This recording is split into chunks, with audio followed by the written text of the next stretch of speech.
It was a night like no other in London. The dense fog, that endless blanket of mist, smothered the city's gas lamps, turning the streets into a labyrinth of shadow. The chill in the air was palpable, a biting reminder that winter had firmly settled in. Dr. John Watson, comfortably ensconced in his Baker Street flat, had only just begun to unwind with a glass of brandy when a sharp knock on the door shattered the stillness. It was Inspector Lestrade, his face drawn tight with unease. "Sorry to disturb you, Doctor," Lestrade said, stepping into the room, "but we've had a rather peculiar death in Belgravia. Sir Edward Blackstone, an aristocrat, found dead in his townhouse." Watson's brow furrowed. "And the cause?" Lestrade hesitated, a look of uncertainty crossing his face. "A heart attack. But there are some oddities surrounding the case. I thought you might want to accompany me. Holmes should be told." Without a word, Watson grabbed his coat. There was something about this case that set his nerves on edge, something about the very air that made him uneasy. As they made their way through the foggy streets, Watson's thoughts were heavy. Sir Edward Blackstone, wealthy, influential, and well-connected, had no apparent reason to meet an untimely end. Yet, a part of Watson already doubted the official diagnosis. They arrived at the townhouse, its grandeur stark against the obscurity of the night. Inside, a palpable silence hung in the air, broken only by the quiet murmur of servants tending to their duties. The parlor was dimly lit, with a faint smell of expensive perfumes clinging to the heavy curtains. Sir Edward Blackstone lay on the rug, his body stiff in death.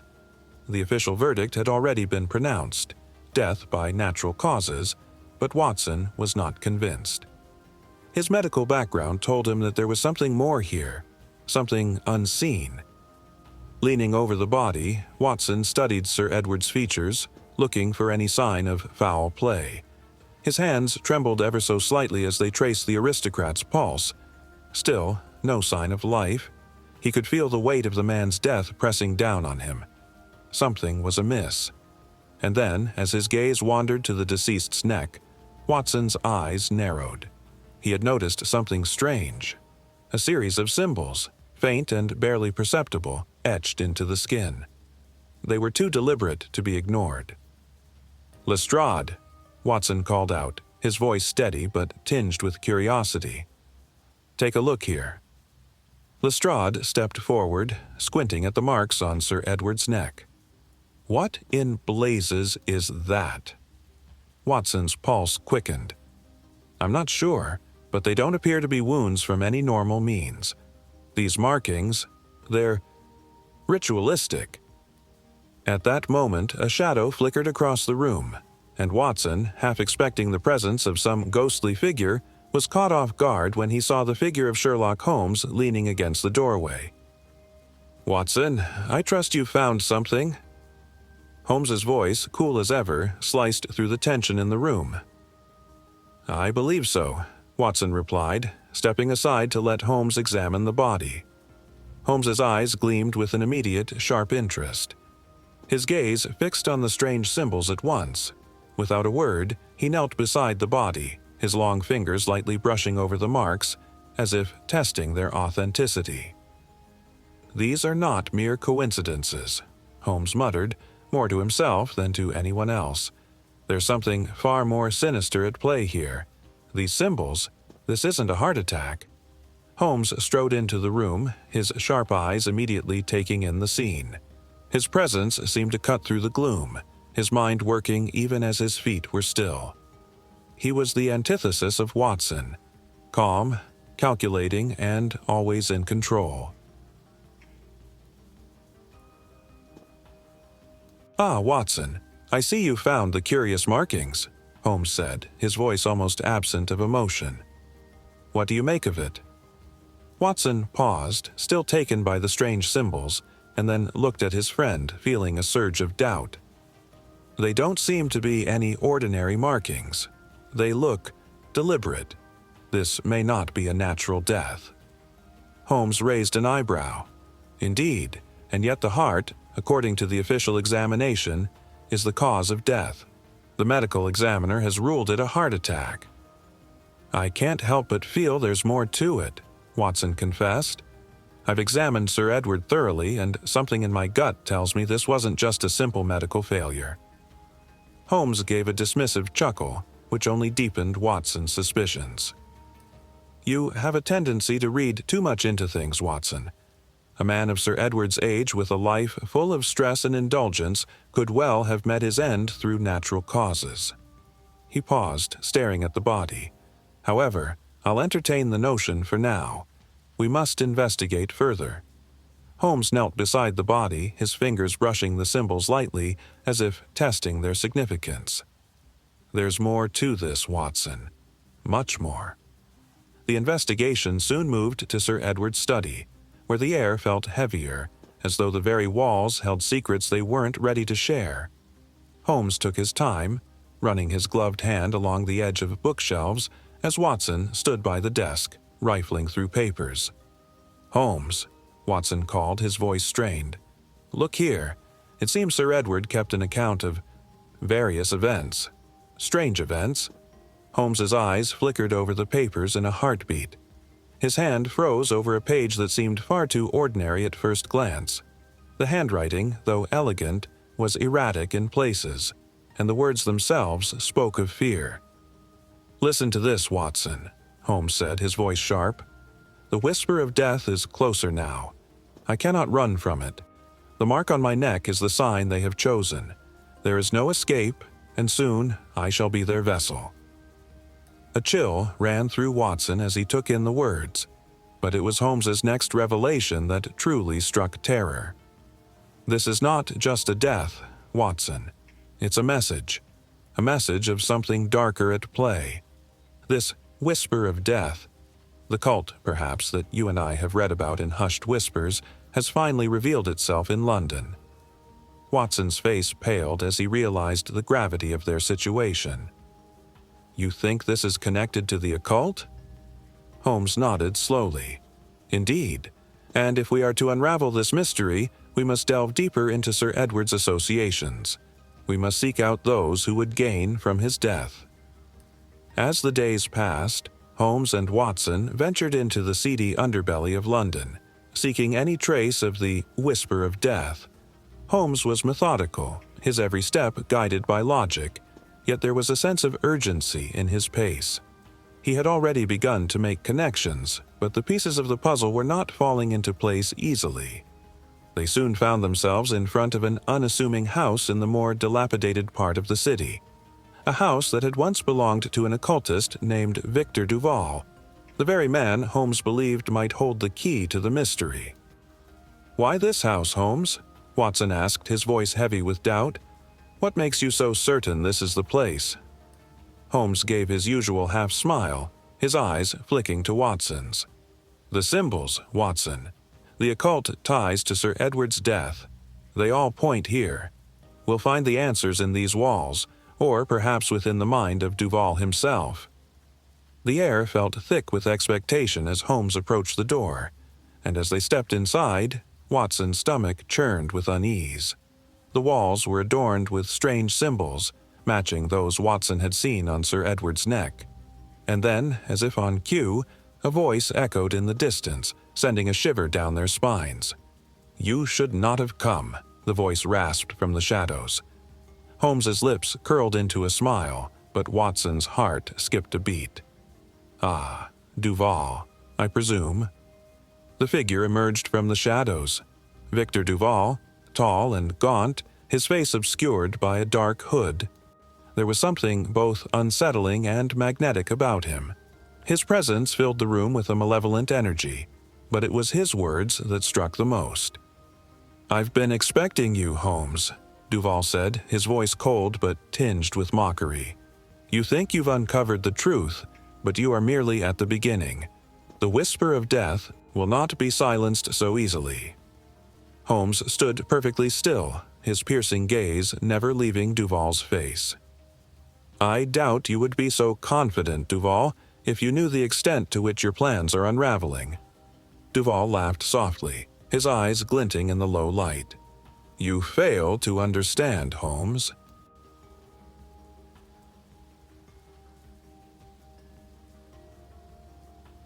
This is not about death. It's about power, influence, and something far greater than either of us could ever imagine." Watson stepped forward, his voice shaky but resolute. "What do you mean, Duval? What is your true aim?" Duval's lips curled into a sinister grin. "Immortality, my dear Watson. The power to live beyond death, to control the very fabric of society. Sir Edward Blackstone's death was merely a step in the grand design, and now you are both too involved to escape." Dr. Watson studied the symbols with furrowed brow, his fingers hesitant above them. The strange marks on Sir Edward's neck were etched deeply, almost as if the skin itself had been branded. The unmistakable chill of something sinister seemed to hang in the air, even though the study remained undisturbed. Holmes, standing a mere few paces away, remained impassive, his keen eyes scanning the symbols with unnerving precision. He stroked his chin thoughtfully before speaking. "Watson, you are no doubt struck by the unusual nature of these marks, but I assure you they are not the product of some deranged individual. No, this is deliberate. This is a ritual." "A ritual?" Watson echoed, unable to mask his disbelief. "But what sort of ritual could this be?" Holmes stepped closer, his hands clasped behind his back. "This, my dear Watson, is the mark of the Whisper of Death, a cult which, though shrouded in myth, has existed for centuries, hidden deep within the bowels of London's underworld." Watson frowned. "The Whisper of Death.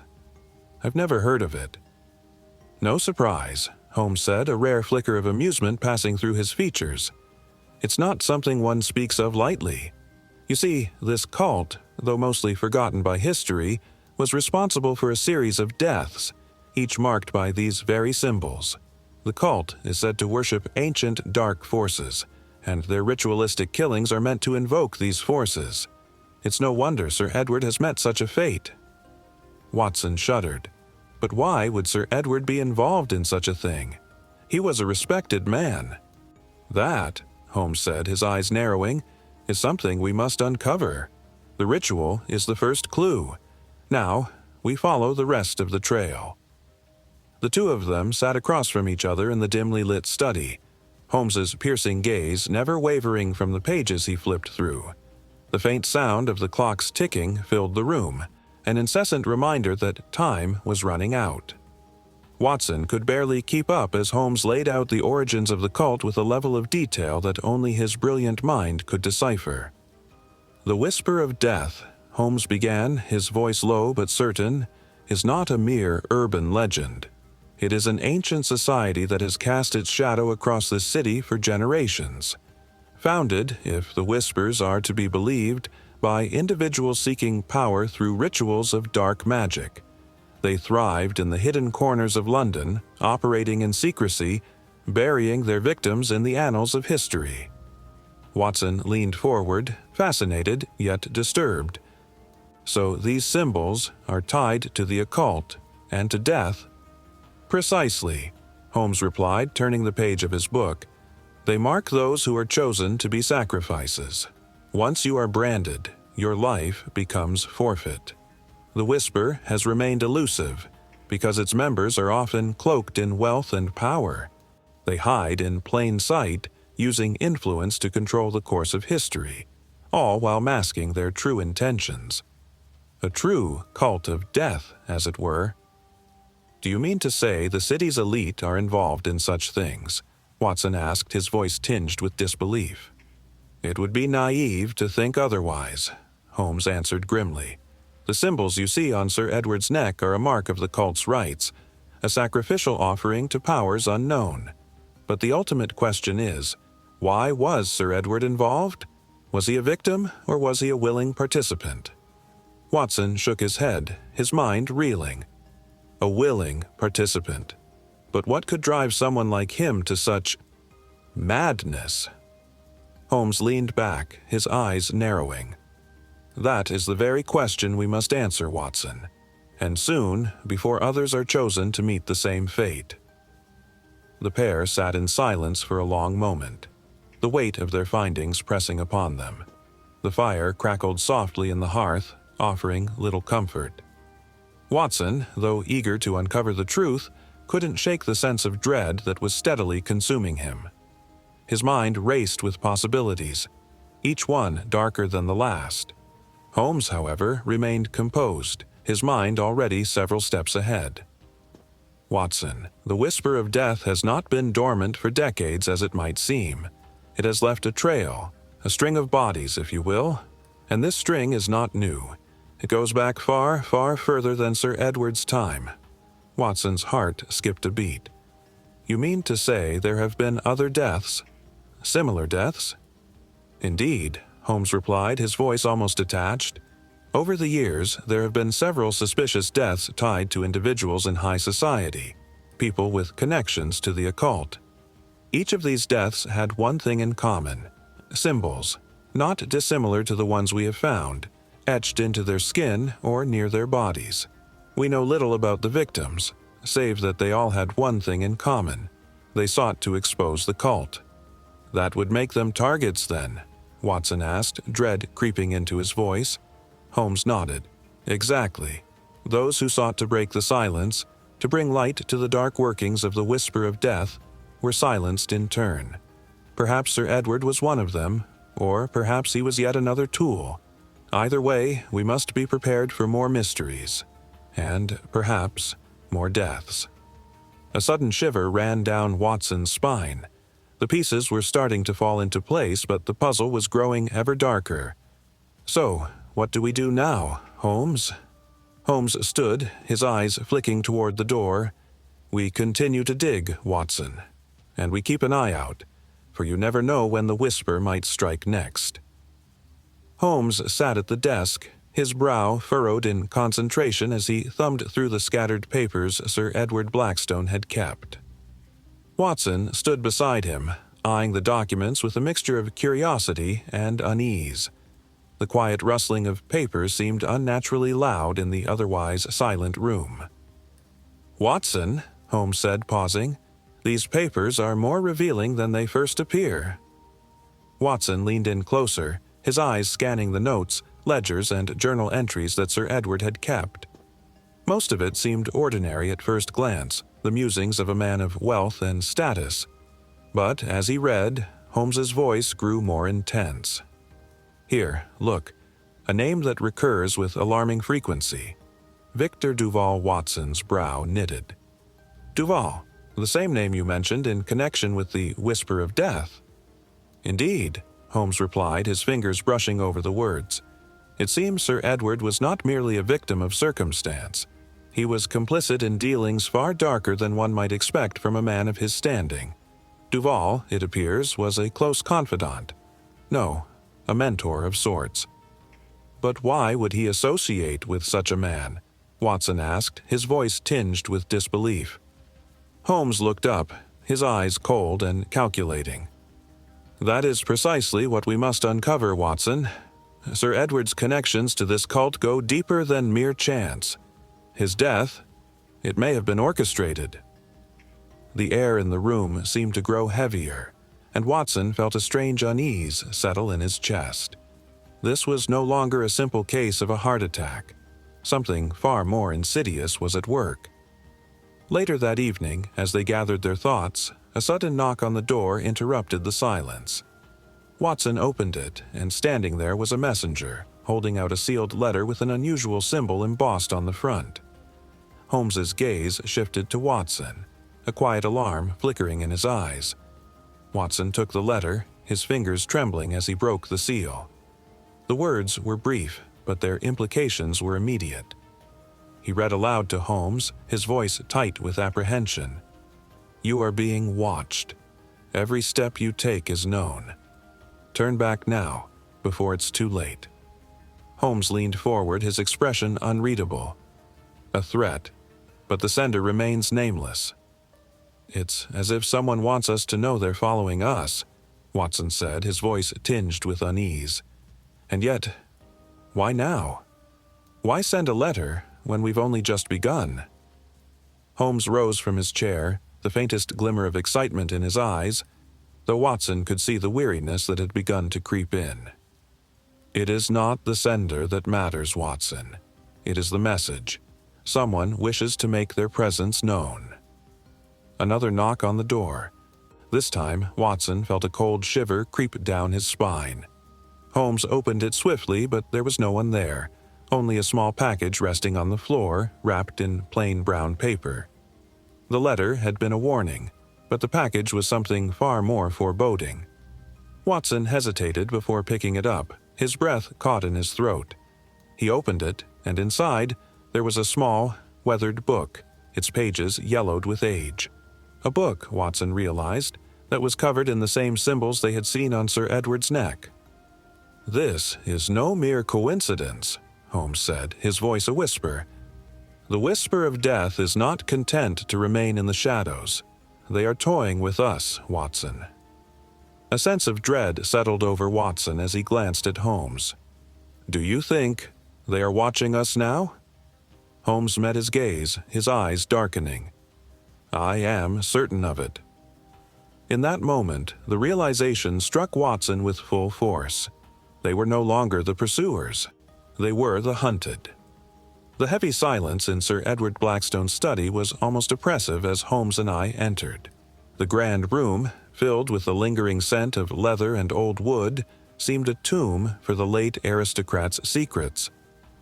Holmes moved with an air of purpose, his sharp eyes scanning the room as if searching for any trace of life amid the shadows. I glanced at him, sensing the gravity of the moment. "It's all so still, Holmes. Almost too still for a place once filled with life." Holmes didn't answer immediately. Instead, he approached a large mahogany desk at the far end of the room, his fingers lightly brushing its surface. It was there, under layers of dust, that he found it. The hidden compartment. "Ah, what do we have here?" Holmes murmured, a glimmer of satisfaction in his voice. He carefully pulled open a concealed drawer beneath the desk's edge, revealing a small, leather-bound diary. "This, Watson, is what we have been searching for." I stepped closer, my curiosity piqued, but I couldn't help feeling a chill as Holmes held the diary in his hands. It seemed oddly out of place, its dark cover in stark contrast to the otherwise pristine surroundings. He turned the diary over in his hands, inspecting it before opening to the first page.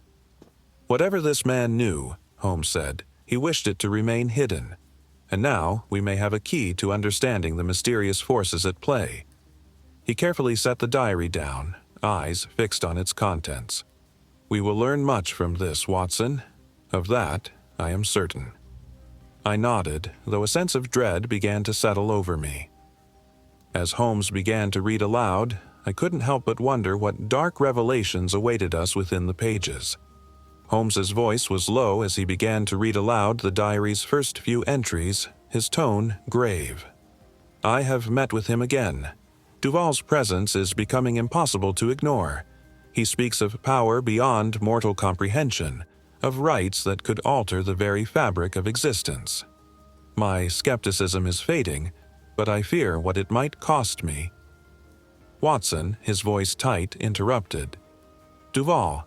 Again, the name that haunts this case." Holmes nodded, his brow furrowing in concentration as he continued reading, the weight of the words hanging in the air. "Tonight, he spoke of the whisper of death. It is not just a cult, but an institution older than any of us. They seek immortality, a final release from the constraints of life and death. I am drawn in, against my better judgment, but I cannot turn away now. I fear it may be too late for me." As Holmes read the last entry, he set the diary down, his fingers lingering over the pages as if absorbing their significance. Sir Edward's involvement was not merely peripheral, Holmes mused, a darkness in his eyes. It seems he was far more entangled with Duval and the whisper of death than we could have anticipated. And what is this? Holmes pointed to a particularly cryptic sentence. A mention of powerful enemies. This could mean Sir Edward was not only involved but also a target. I felt a cold shiver pass through me as the weight of his words sank in. Enemies of whom, Holmes? And why? Holmes turned, his eyes narrowing as if the answer was just beyond reach. Those are questions we must answer, Watson. But for now, I believe it's time we visited Duval. The name, Victor Duval, echoed in my mind as we left the study, the weight of our discovery settling over me like a storm cloud. Holmes moved with purpose, his mind already calculating their next step. Victor Duval, I mused, my voice heavy with concern. An occultist, leader of the Whisper of Death, and now the key to understanding Sir Edward's demise. What could possibly drive a man to such extreme beliefs? Holmes glanced at me briefly. Power, Watson. The desire for power, influence, and control. The Whisper of Death is not simply a cult. It is an instrument, a means by which men like Duval manipulate the world to their desires. Duval is not some simple mystic. He is a man of dangerous ambition, whose mind is as sharp as any knife. We arrived at the address listed in Sir Edward's diary, a small, crumbling townhouse on the outskirts of the city. Holmes's eyes scanned the building with suspicion, his hand absent-mindedly adjusting his coat as he stood at the threshold. There is something here, Holmes said quietly, stepping forward. This is not a place for the faint-hearted. As we crossed the threshold, I could feel the air grow colder. The silence was almost oppressive, the very walls seeming to close in around us. Holmes's sharp eyes darted from corner to corner, his mind already working.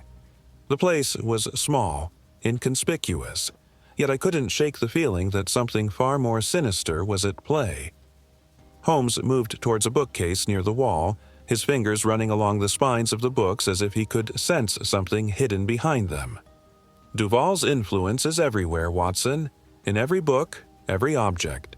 We are not merely uncovering a murderer's past, we are uncovering the very heart of a conspiracy. I watched as Holmes's hand slid over an old tome, its leather cover worn and faded. With a swift motion, he pulled it from the shelf, revealing yet another hidden compartment. This, Holmes whispered, is where the answers lie. The room was silent, save for the faint rustling of paper as Holmes flipped through the newly discovered journal. Each page was a whisper from the past, a whisper that, I feared, might soon consume us both.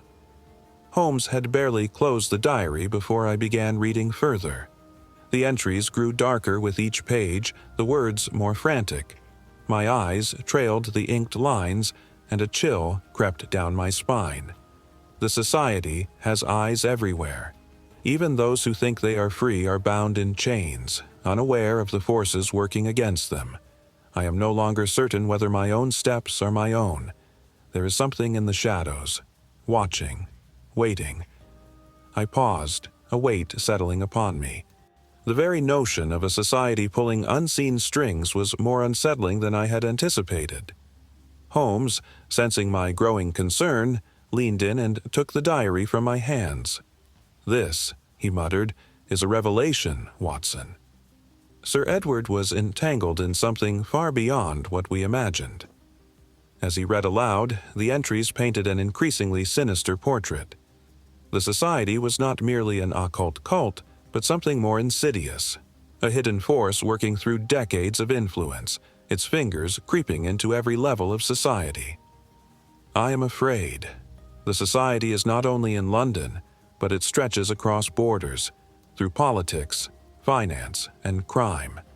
They have manipulated my fate. They may already control others who dare speak their names. Holmes closed the diary, his eyes sharp with renewed focus. This, Watson, is no mere conspiracy of the mind. Sir Edward was swept up in a web of influence so pervasive that even his own death might be but one piece in a much larger game. These forces, whatever they are, will not let go so easily. I could not shake the sense of foreboding that now hung in the air. The whispers of this secret society felt far closer than before. Watson, it is clear to me that our next course of action is to visit Victor Duval's last known address, Holmes declared, his voice resolute. I glanced at him, the unease in my chest deepening. The name Duval had come to symbolize a danger we could neither deny nor ignore. "But Holmes, do you not think we are walking straight into the lion's den?" Holmes's eyes flickered with a sharp intelligence, the excitement of the hunt evident in his gaze. "The lion's den, Watson, is where answers await us." I nodded, though doubt gnawed at me. Holmes, always 10 steps ahead, had already begun preparing. His mind worked with the swiftness of a blade, each deduction slicing through the fog of uncertainty. I could only follow, trusting in his uncanny ability to uncover the truth. But the deeper we delved, the more perilous the path seemed. We gathered our things, a palpable tension hanging between us. The looming confrontation with Duval, an occultist known for his sinister ties, felt like the closing of a door behind us, locking us into a path from which there was no turning back. As we readied ourselves to leave, I couldn't suppress the uneasy feeling that crawled under my skin. The secretive society, the whispers of death, and now this elusive man, Victor Duval. Our pursuit of him could well lead us into a darkness we might not escape. Holmes, however, was unmoved, his mind already racing ahead, planning the next move. "I've never been one for superstition, Watson, but one thing is certain. Duval holds the key to this entire puzzle. It is time we confronted him." I cast a final glance at the room, feeling the weight of the night press against my chest. The door seemed to close behind us, the faintest echo of danger echoing in the distance. Holmes led the way, his eyes never straying from the road ahead. I followed, knowing that the hour of reckoning was nearly upon us. The evening air was thick with fog as we made our way through the winding streets of London, the city's pulse beating slowly under the shroud of night. Holmes had not spoken much during our journey, but his eyes were alight with the quiet determination I had come to know all too well. The hunt was drawing near its end, and yet something told me this was only the beginning. "We are close now, Watson," Holmes muttered, his voice as sharp as a blade. "The location is hidden in plain sight, as they often are. The whisper of death's sanctuary is not far." We descended into the darker corners of the city, the cobblestones slick with dampness and time. At last, we arrived at an inconspicuous door, wedged between 2 crumbling buildings. Holmes pressed his ear to it, listening for sounds from within. His eyes narrowed. "This is it," he whispered, nodding to himself. "The entrance to their secretive lair." We slipped inside, our movements silent, blending into the darkness as though we were mere shadows. The space beyond was nothing short of a labyrinth, a series of corridors that seemed to stretch endlessly, the air filled with an eerie stillness. It was here, in these forgotten halls, that the whisper of death convened. At the end of one such passage, we stumbled upon the heart of their activity. Through a narrow crack in the door, we glimpsed figures gathered around a large table. They were dressed in somber robes, their faces obscured by hoods. Strange symbols adorned the walls, and in the center an altar lay beneath a heavy tapestry of obscure origin. Holmes gave me a sidelong glance, a flicker of caution in his eyes. "It seems we have arrived just in time for their gathering, Watson." The tension in the air was palpable, but Holmes's demeanor remained steady, a testament to the depth of his focus. I, on the other hand, could feel the hairs on the back of my neck standing on end. What had we uncovered? The murmurs of the cultists began to rise, a low, indistinct chant that sent a shiver down my spine. Holmes leaned forward, his mind already working on what lay ahead. The chanting grew louder, reverberating through the walls like an ancient incantation lost to time. Holmes held up his hand, signaling for silence. We watched in rapt attention, our breaths shallow as we peered through the crack, careful not to make a sound. What we witnessed was unlike anything I had ever imagined. The cultists moved with precision, almost as if they were following an invisible script written by some unseen hand. A figure in the center, undoubtedly Victor Duval, stood before the altar, his voice carrying the dark words of the ritual. The air around him seemed to pulse, thick with an unnatural energy. A chilling sense of dread washed over me. Holmes's gaze never wavered, his mind piecing together the puzzle at a terrifying pace. "They are invoking something far darker than mere superstition, Watson," he murmured under his breath. "This is not a ceremonial gathering. This is a ritual of binding, of power." I could hardly breathe, the weight of the moment pressing against my chest. The flickering candlelight cast strange shadows upon the walls, as if the very room itself were alive with some unearthly presence. In the midst of their ritual, the cultists raised their hands, and I saw, with mounting horror, that the altar was covered in blood, recent, still wet. I felt a hand on my shoulder, and Holmes's voice cut through the thick tension. "We have overstayed our welcome, Watson." Before I could react, Holmes had already moved, pulling me back into the corridor. But it was too late. A sharp, ear-piercing clang echoed through the halls, followed by the sound of hurried footsteps. We had been discovered. Holmes's mind raced, his instincts sharp as ever. "They are not blind to our presence. We must leave, now." We dashed through the darkened corridors, our footsteps echoing loudly in the silence. Behind us, I could hear the clattering of the cultists' robes, their pursuit relentless. A moment's hesitation would be our doom.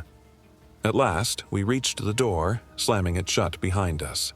The cold air of the night rushed in, but we had no time to savor our escape.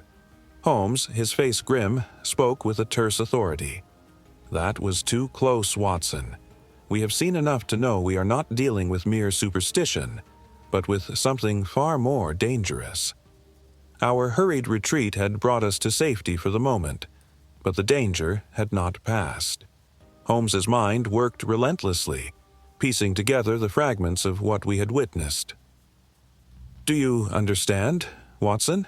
Holmes asked, his voice low but steady. "What we have encountered tonight is not merely a cult, but a shadowy web of death spanning decades, perhaps centuries." I nodded, the weight of his words settling upon me like a suffocating fog. "The ritual. What did it mean, Holmes?" Holmes's eyes gleamed with a rare intensity. "It is not just a ceremonial rite, it is a rite of control, a binding of the spirit, if you will. These deaths, Sir Edward's among them, are not random. They are sacrifices." I felt a chill run through me. Sacrifices? But to what end? "To ensure silence," Holmes replied grimly. "The whisper of death does not tolerate those who attempt to expose them.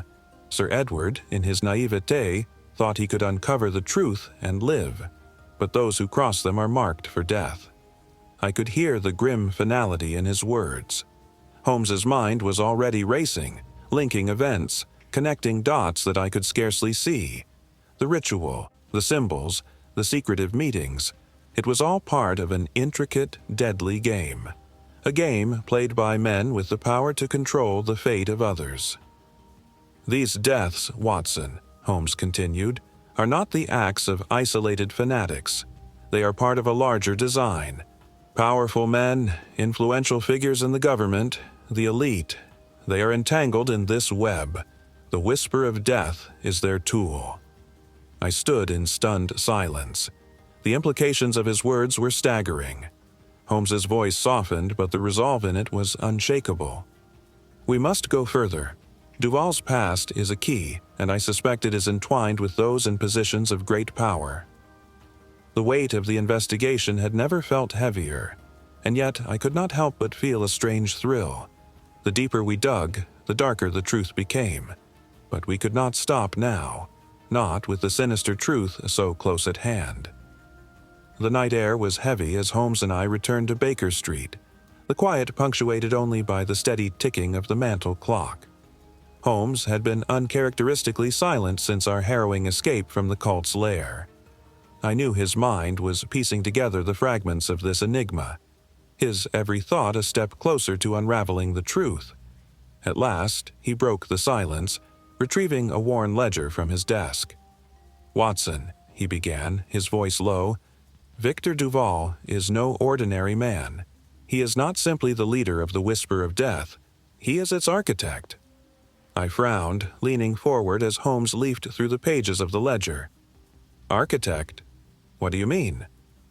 Duval's name has surfaced in more than one unsolved disappearance, Holmes explained, his eyes scanning the text with a sharp intensity. Here, note the name of Lord Merryweather, a prominent industrialist, vanished without a trace, or Lady Evelyn Grafton, whose body was never recovered. These names may seem unrelated, but they all share one thing in common. And that is, I pressed, my voice betraying my growing unease. Each of them sought to expose the cult, Holmes replied, his tone grim. Duval is the mastermind behind these disappearances, silencing those who would challenge the whisper of death. But his reach goes beyond mere individuals. His influence extends into the very fabric of our society. As he spoke, Holmes produced a bundle of letters, each marked with the same obscure insignia we had seen in the cult's lair. These letters were intercepted from Sir Edward's study. They are correspondence between Duval and several unnamed associates, figures who hold power and sway within the highest echelons of government. The implications were staggering. I could feel the weight of Holmes's words pressing down upon me. You believe Duval has corrupted members of the government? Holmes nodded. It is not a matter of belief, Watson. It is fact. And if we are to confront him, we must first understand the full scope of his operation. The following morning, Holmes summoned me to his study, where the clutter of papers and documents spoke to a night spent in relentless pursuit of answers. He gestured to a map laid out across the table, marked with pins and scribbled notes. Observe, Watson, Holmes began, his voice taut with urgency. Each pin represents an individual tied to Duval's network, politicians, financiers, and even members of the clergy. These are men and women who, knowingly or not, have aided the whisper of death in its dark agenda. I studied the map, my stomach tightening with every name Holmes pointed out. Surely not all of them are complicit. Holmes's gaze was unwavering. Complicity is a fluid concept, Watson. Some are mere pawns, manipulated into compliance. Others, however, are fully aware of their roles. Duval's genius lies in his ability to exploit both. As he spoke, Holmes produced a dossier, its contents brimming with evidence: financial transactions, coded telegrams, and meeting records. Each document painted a damning picture of a conspiracy that reached far beyond the cult's ritualistic practices. Take this, Holmes said, tapping a photograph of a prominent government official. Lord Barrington, a man of impeccable reputation, yet here we find records of his attendance at clandestine gatherings, all hosted by Duval. And this, he held up another document. Proof of funds funneled into the cult's activities through offshore accounts. The enormity of it all left me speechless. Holmes, if this is true, then Duval is not merely a criminal. He is a threat to the very stability of our nation. Precisely, Holmes said, his tone resolute. And that is why we must act swiftly. Duval's allies will not hesitate to protect him, for his downfall would bring their own sins to light. A chill ran through me as I realized the full extent of what we were facing. This was no longer a matter of solving a single death.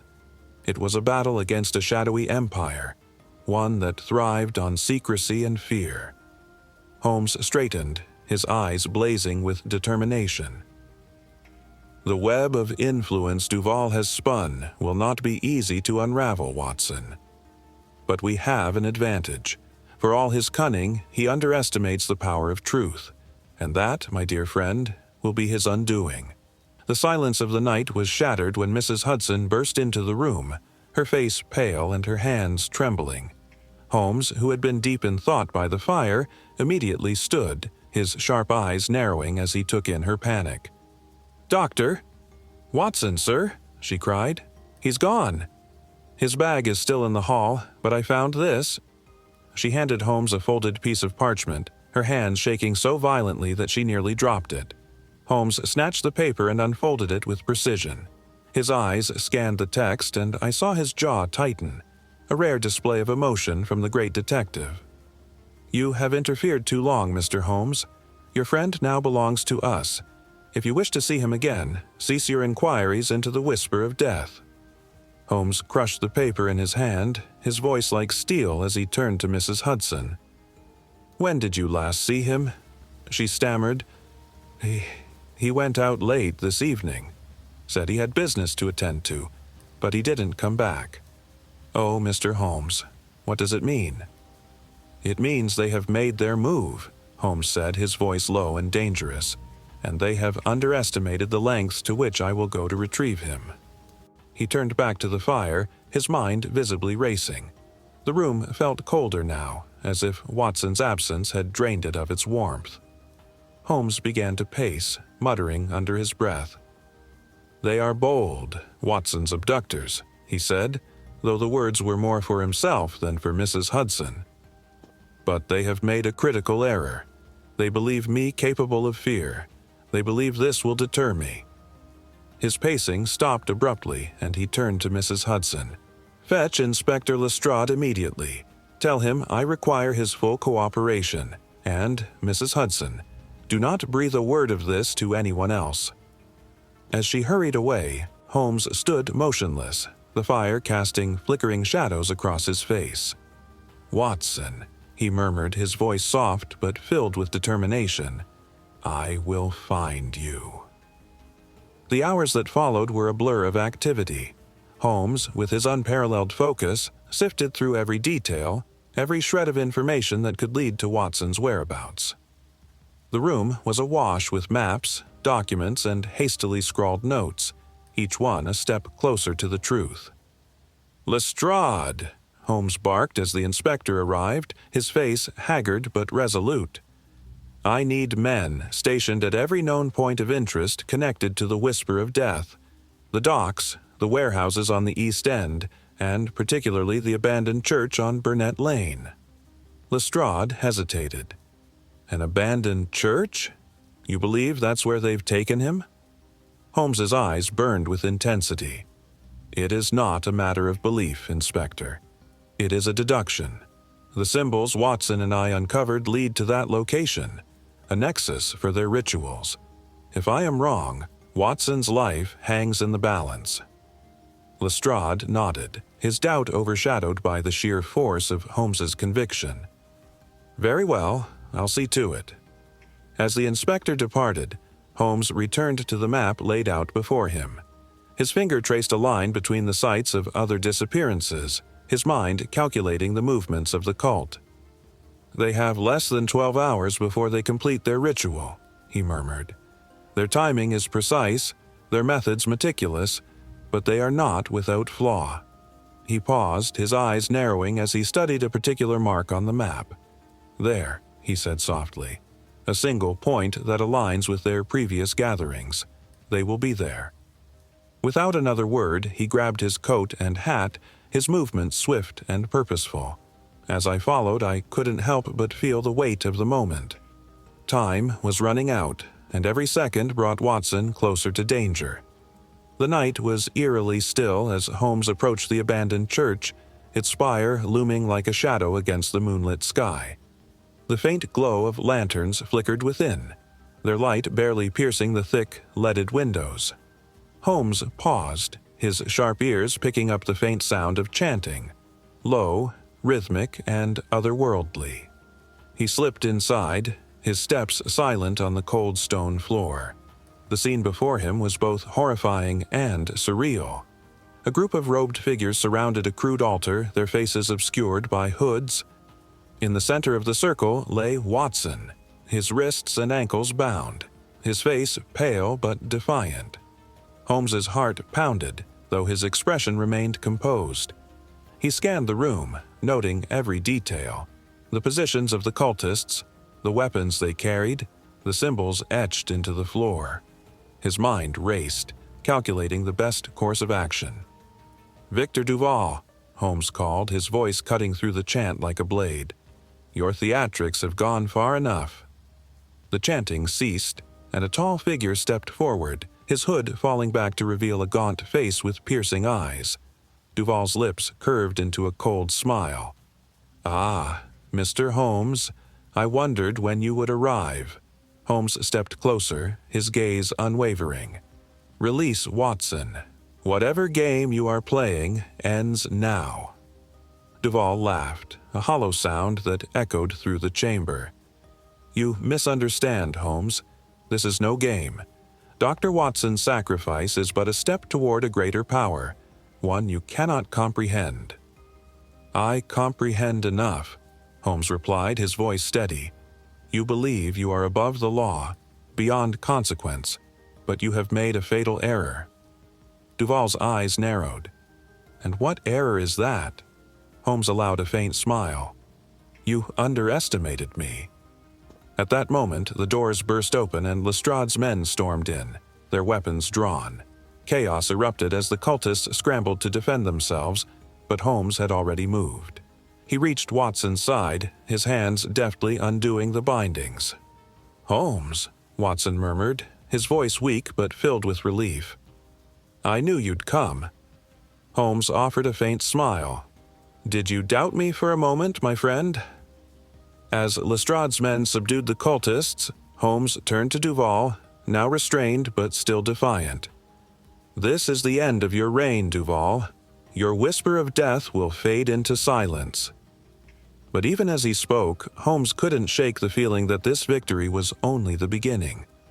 The darkness that surrounded the whisper of death was vast, and the shadows still held secrets yet to be uncovered.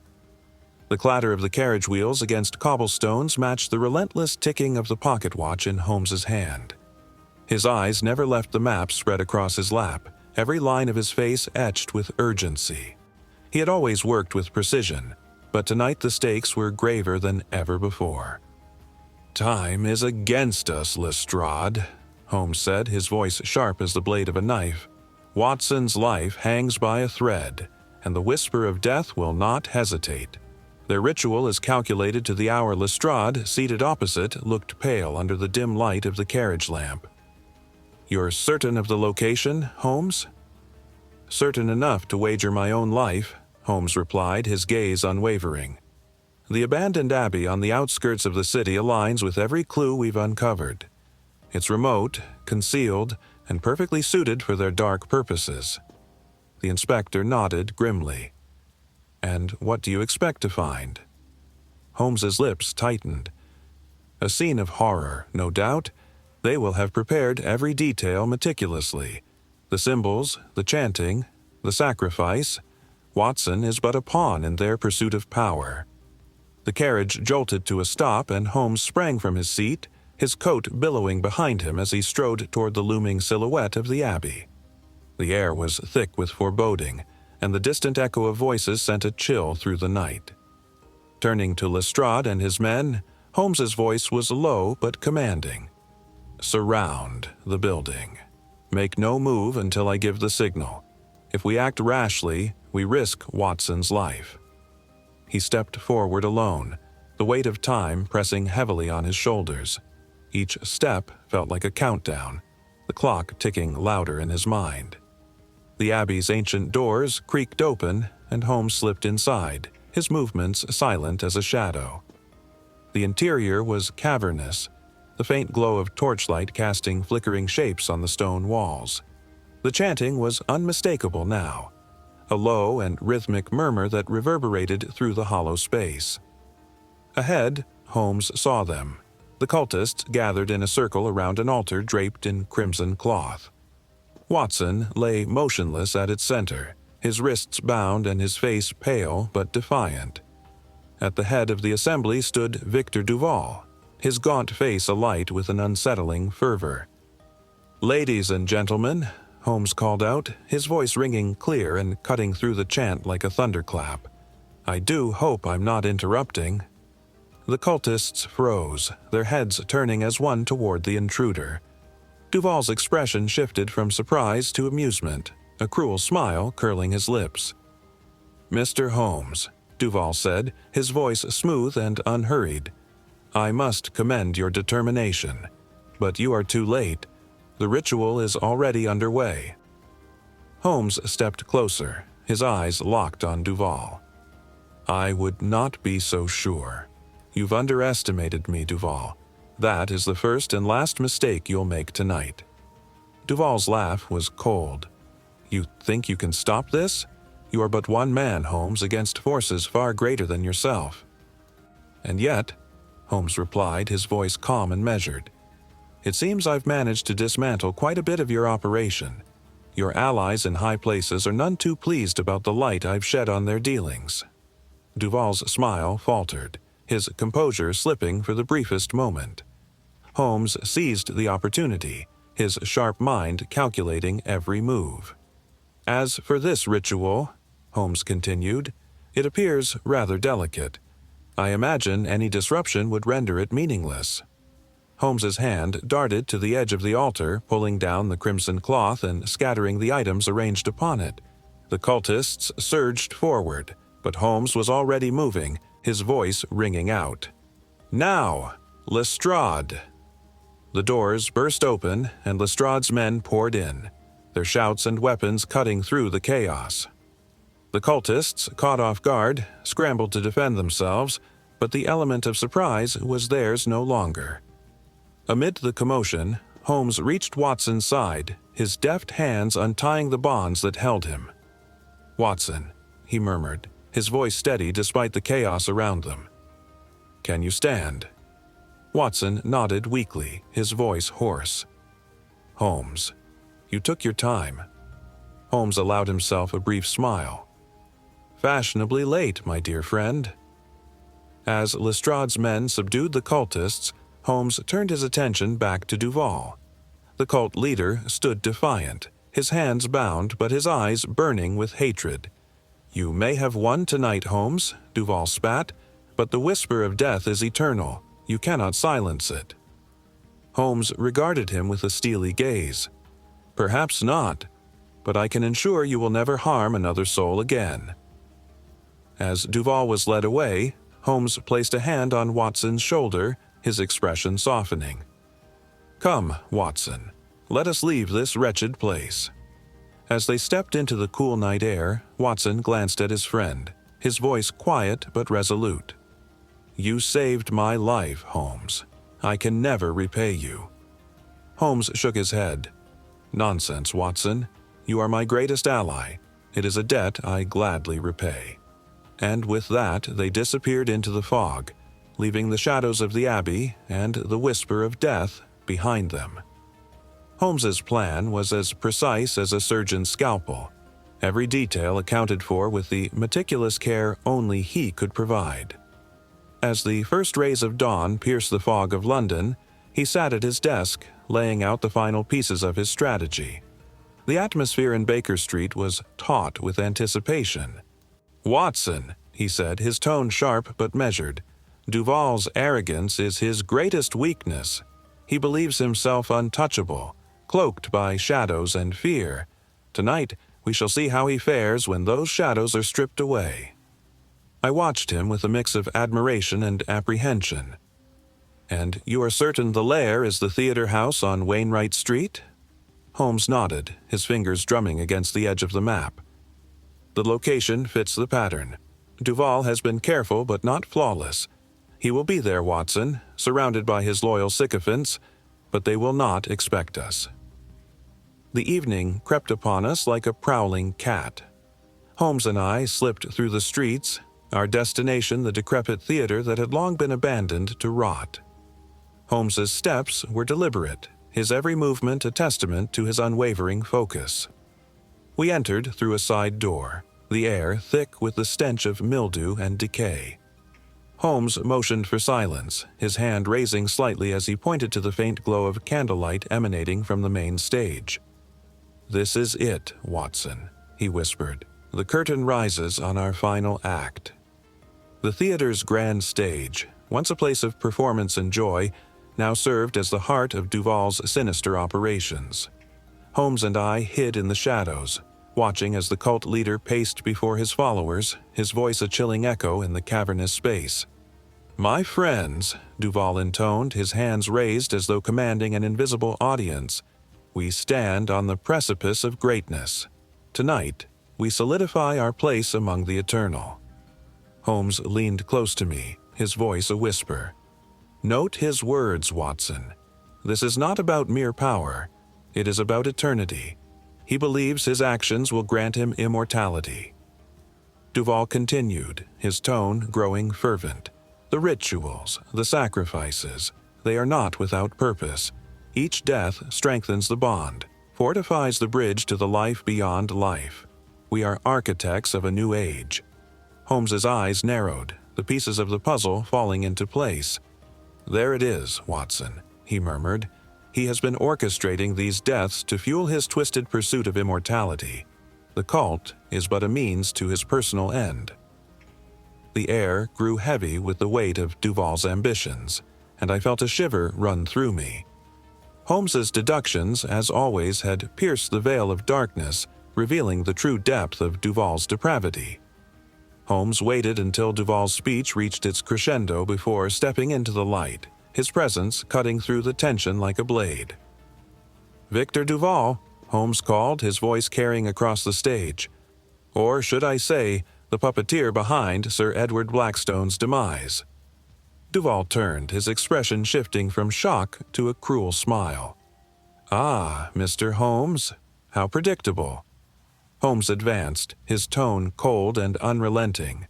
"You used Sir Edward as a pawn, manipulating his wealth and connections to further your own ends. His death was not a mere consequence.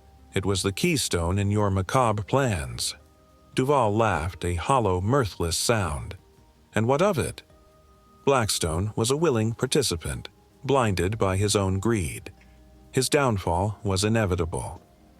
Holmes stopped just short of the altar, his gaze piercing. "Willing, perhaps, but unaware of the full scope of your intentions.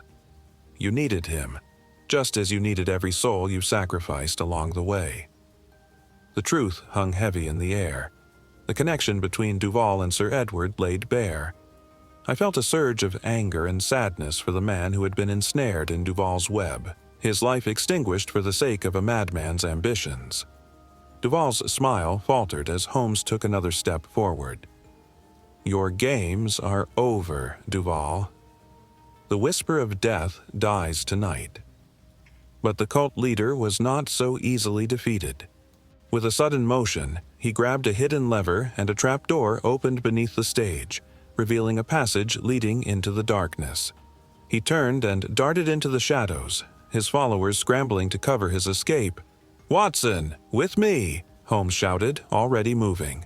We plunged into the passage, the air growing colder and more stifling as we descended. The narrow tunnel twisted and turned, and I struggled to keep pace with Holmes, his steps unerring as though guided by instinct. Ahead, the faint sound of Duval's footsteps echoed, growing fainter with each passing second. Holmes's voice rang out, sharp and commanding. "You cannot run forever, Duval. The shadows will not protect you this time." The passage opened into a cavern, its walls glistening with moisture. Duval stood at the far end, his breath ragged but his eyes filled with defiance. "Holmes," he spat, "you may have found me, but you will not stop me." Holmes advanced, his voice calm but resolute. "This ends now." Duval's desperation was palpable as he lunged for a concealed dagger, his movements wild and erratic. But Holmes was faster. With a single motion, he struck the weapon from Duval's hand, sending it clattering to the ground. I rushed forward, only to feel a sudden weight as one of Duval's remaining followers tackled me, a knife gleaming in the dim light. The blade hovered inches from my throat, and for a moment, the world seemed to slow. Then Holmes's voice cut through the chaos. "Enough!" A sharp crack echoed as Holmes struck the attacker, sending him sprawling to the ground. He pulled me to my feet, his grip firm. "Are you hurt, Watson?" I shook my head, my voice trembling. "No, but it was close." Holmes turned back to Duval, now restrained by Lestrade's men who had arrived moments before.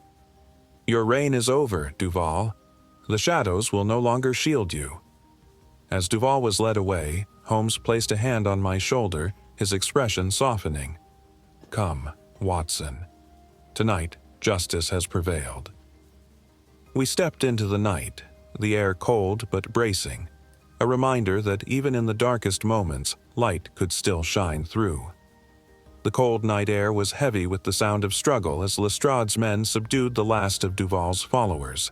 Their chants had turned to desperate cries, the bravado of the whisper of death unraveling before the relentless force of justice.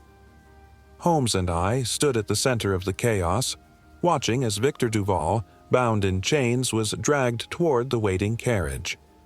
Duval's composure was chilling. Even in defeat, he held his head high, his eyes burning with defiance.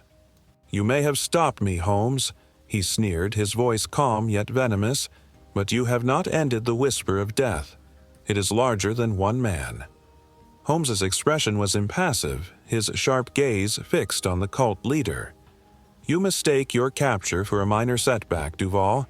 But know this, your web of influence will be dismantled thread by thread. Your followers will scatter, your power reduced to whispers in the dark." Duval laughed, the sound hollow and unnerving. "You think you understand, but you do not. The true power of the whisper is in its silence, Holmes, and silence is eternal."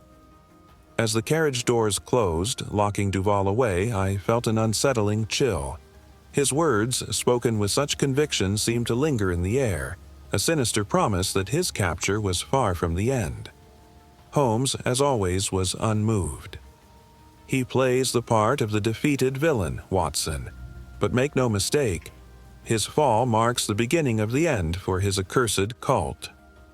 As the carriage rumbled away, Lestrade approached us, his face pale but resolute. "Well, Holmes, the man is caught. The whisper of death is finished, yes?" Holmes's brow furrowed as he handed Lestrade a bundle of documents he had retrieved from the cult's lair. "Not quite, Inspector. These papers reveal a more insidious plot than ritualistic killings. Duval's ambitions extend far beyond the occult." Lestrade opened the bundle, his eyes scanning the pages. Financial records, coded letters, and meeting notes, all pointing to something far more dangerous than a secretive cult. Holmes gestured toward one document in particular. "Note the signatures, Lestrade," he said, his voice tight with urgency. "Prominent figures, politicians, financiers, and even members of the judiciary. Duval was not merely orchestrating murders. He was laying the groundwork for a silent coup. The whisper of death was his tool to infiltrate and manipulate the highest echelons of power." I felt a deep unease settle in my chest. "Holmes, you're saying the murders were a distraction?" "Precisely," Holmes replied. "The sacrifices were gruesome, yes, but they served a dual purpose: to intimidate those who opposed him and to obscure the true nature of his plans. Duval sought not just power over life and death, but control over society itself." Lestrade's face darkened. "Then this is far from over." Holmes nodded gravely. "Indeed, Inspector. Duval may be behind bars, but his network remains. It will take time, effort, and vigilance to dismantle it fully. The real battle has only just begun." As the night deepened, Holmes and I returned to Baker Street, our minds heavy with the weight of what we had uncovered. The fire crackled in the hearth, but its warmth did little to dispel the chill in the room. "Watson," Holmes began, his voice unusually subdued, "do you see now why this case troubled me so deeply?" I nodded, the enormity of it sinking in. This wasn't just about Duval's ambition. The whisper of death was a vehicle for something far greater, a covert operation aimed at seizing control of our very institutions. Holmes's gaze was distant, his sharp mind already working through the implications. Duval's vision of immortality was not confined to the supernatural. It was rooted in dominance, political, financial, and social. His true legacy is not the cult, but the seeds of corruption he planted in every corner of society. A heavy silence fell between us. The realization that this was not merely a battle against one man but against an entire system of influence was as sobering as it was terrifying. Holmes's voice broke the silence, his tone resolute. "The whisper of death may be leaderless, but its echoes will linger. We have seen only the surface, Watson. Beneath it lies a labyrinth of treachery." I stared into the fire, the flickering flames a stark contrast to the shadows that seemed to loom ever larger. "Do you think we've truly stopped them?" "For now, yes," Holmes replied, "but there will always be others, those who seek power in darkness. Our task is not merely to solve the mysteries of the present, but to remain vigilant for those yet to come." The gravity of his words settled over me, a reminder that the end of one case often marked the beginning of another. Holmes leaned back, his gaze steady and unwavering. "We may have silenced one whisper, Watson, but the shadows will always speak, and when they do, we shall be there to listen and to act."